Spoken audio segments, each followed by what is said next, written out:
So my few final questions I would like to ask you is that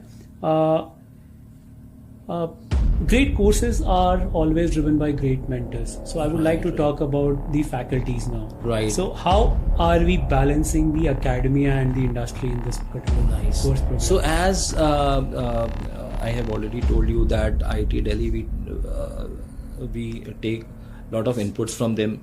The course coordinator and will also be from the electrical department, electrical engineering department of IIT Delhi. He will be overlooking the course.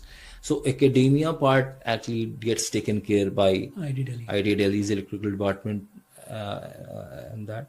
I will also be a part of this training exercise, being semiconductor being my one of the forte areas.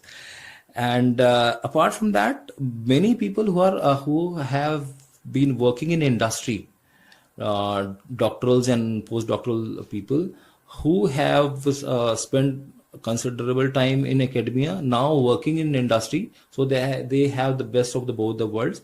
They will be brought in and they will be taking the courses. So you can be pretty sure that the kind of education we will be imparting, or the skill sets we will be imparting, they will be academically very superior, and they will be most relevant as far as the industry needs are concerned.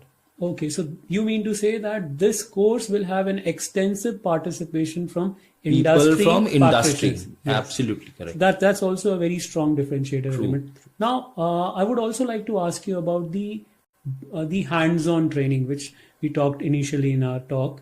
So what is the plan on this? Means how do you wish to provide hands-on learning to the learners? So before answering this particular thing, let me tell something about DRIIV, which is the flagship program of PSC office. So DRIIV works with its ecosystem partners, and many of those ecosystem partners are the companies who are global giants of ESDM and semiconductors world.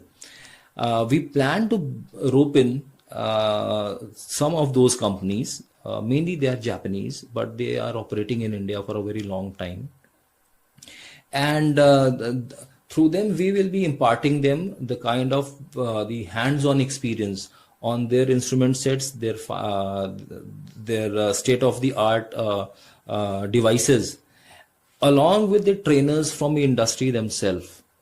So this will be a kind of a benchmark for this particular course, that first time in India, the hands-on training will be given on the global devices and global instruments, which are mainly Japanese. The trainers for this particular hands-on exercises will also be from those particular companies themselves.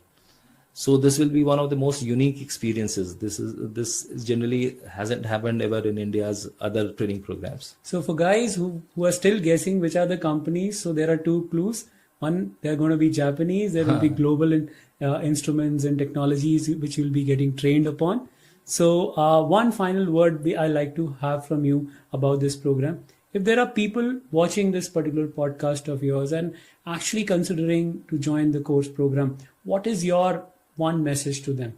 Why? What are the top 3 reasons they should be a part of? I'll give you one simple reason. Okay. See, this wave of semiconductors and ESDM has started in India. You will be a part of it for sure. This is in your hand whether you wish to be the provider and owner of that technology, or you wish to become the user of that technology. So this technology wave has actually gripped India. Semiconductors, ESDM, modern devices, modern sci-fi gadgets are the reality of modern India and modern world also. Now the person has to ask himself whether he wishes to own these and dictate these technologies where they should be going, or just consume. Either you become a provider or become a consumer. That's the choice. That's the choice. That's the choice people need to make. And with this, we come to an end of today's podcast. And I am And Varun, thank you so much for this insightful conversation I with us. loved talking to you, Swamiji, on these various We questions. always enjoy these conversations yes, on very true. technology. So, and I would like to say to everyone who's watching this podcast today is that be part of this decade of semiconductor revolution in India. This will change the scenario in India. India is expected to grow like never before. And it is the time semiconductor is going to be one of the strongest pillars that we will be seeing in India's growing footprint in the global industry. So you'll see a lot of startups, a lot of ideas taking shape on the backbone of semiconductor and ESDM technology.